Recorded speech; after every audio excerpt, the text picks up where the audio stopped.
What's going on? It's the RapNerd, and I'm here today to talk about a new horror film that just hit Hulu called Mr. Crocket. Now, the story follows a mother and son grieving over the loss of the dad/husband of the family. A tape gets randomly delivered to her house, and this tape is called Mr. Crocket's House, I believe is what it is. And in this tape, there's this older gentleman who's kind of a mix of Bill Cosby and Mr. Rogers, who has this PBS-like show teaching kids manners, letting them know that you need to eat your vegetables and what's good behavior, what's not. And her son begins watching it, and it becomes more alarming when she finds out that Mr. Crocket is also a myth amongst the community as somebody who takes kids away and slays their parents. So all of that's in the trailer. That's no spoilers, I promise. And the trailer dropped last month, and as soon as I saw it, I was super intrigued.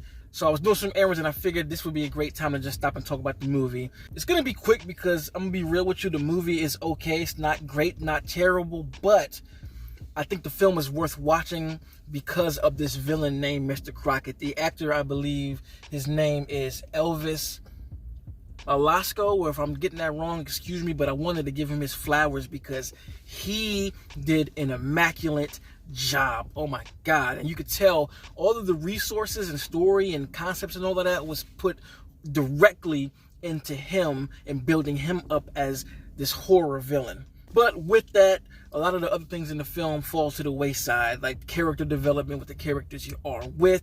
The pacing is a bit off. Everything feels pretty rushed. You get to the end and you get things going very, very quickly, and you don't have a lot of time to breathe. But again, I'm here because the villain, and in the slightest chance that this thing could possibly become a franchise, which I don't know because streaming movies aren't taken serious by audiences. This kind of goes in one ear and out the other, and they don't hold a lot of reverence within the culture of film. But like I said, in the small event that this could break through that, I want to talk about him as a villain, because with those things aside that's going wrong with this movie, you could definitely pick holes throughout the film. I think that they have something here with this character, and I think that if they get better writers to really flesh out the film, you could easily make an even better sequel, a great sequel even, because the director here, I think he did a great job. I think the movie is well made. It's shot well, it's lit well. I love the practical effects in here, from the different creatures being used to the gore. This feels like something ripped from the 80s, and that's why I like it.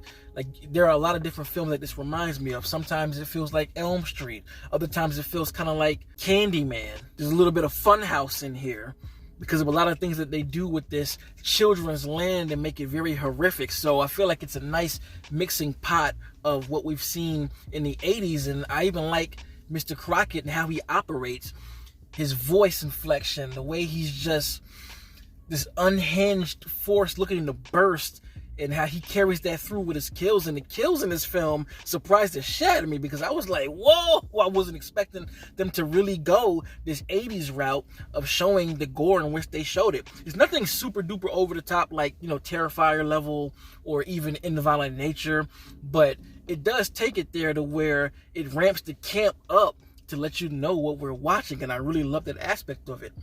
And again, I feel like if they double down on him and just write a better story and flesh this film out even more, you could really have a great franchise. I think the film is like an hour and 20-something minutes. So with that time, I feel like there could have been more character building, and they could have minimized the characters to really focus on maybe one and not add a whole bunch of other characters into the plot as plot devices, because that's really one of the things where it goes wrong. There are characters who show up at the beginning and they show up again in the third act, or you have a character who just shows up in the third act, and other characters here that don't really add to the plot. So I think if they nix out those things, they could really make a great sequel to this film. And Mr. Crocket as a villain, I love what they did with him.